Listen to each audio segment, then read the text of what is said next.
औज़ुबिल्लाहिमिनश्शैतानिर्रजीम बिस्मिल्लाहिर्रहमानिर्रहीम।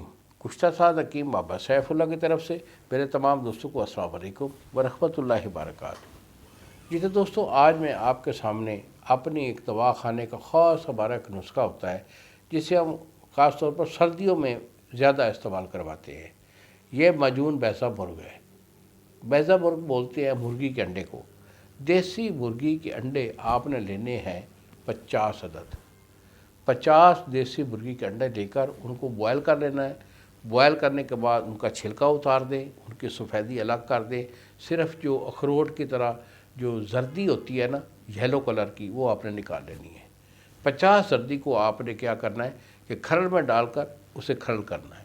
जब ये बिल्कुल जो है ना इसके अंदर रड़क न रहे, बिल्कुल बारीक हो जाए, मेल्ट हो जाए, उसके बाद बाकी चीज़ें इसकी आप नोट कर लें।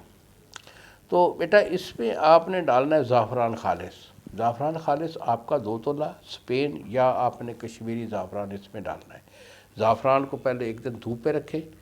जब ये खुश्क हो जाए तो फिर इसे बारीक कर लें, बिल्कुल बारीक पेल्ट हो जाए तो फिर वो भी इसमें डाल दें। अकरकरा खालिस ये आपका 4 तोले, जलवतरी आपका 2 तोले है, और सलाजीत खालिस ये आपकी 5 तोले, और शहद खालिस छोटी मक्खी का ये आपका 1 किलो है। तमाम दवाएं शहद में डालकर इसे अच्छी तरह मिक्स करके ढक्कन लगाकर 20 दिन के लिए इसे महफूज कर दें। 20 दिनों के बाद 1 चम्मच सुबह और 1 शाम, निहार मुँह नहीं लेना, खाना खाने से 1 घंटा बाद दूध के साथ इस्तेमाल करें। अगर ये मजून हमसे मंगवाना चाहें, मजून बैज़ा मुर्ग कह के तलब करें हमसे। यही हमारे 2 नंबर हैं जो सामने स्क्रीन पर आ रहे हैं, मुझे फ़ोन कॉल करें, दवाई मैं आपको भेज दूँगा।